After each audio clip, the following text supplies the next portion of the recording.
Here's a Heyday compact wireless keyboard. It's a Target purchase, and I am just gonna show you a quick setup of this one. It's very quick. The purchase comes with a battery, which is very good.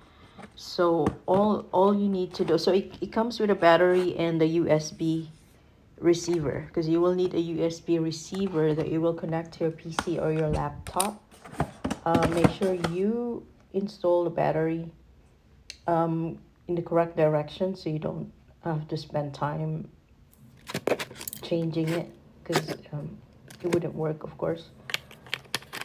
So here's the back of the keyboard. Just install the battery, and then after that you just make sure that the keyboard is turned on, which is it's showing turned on, and then just replace the cover and make sure you have the receiver with your purchase, because your keyboard wouldn't work without the receiver. So there's the receiver, and your PC will show that device is ready, that the device has been connected.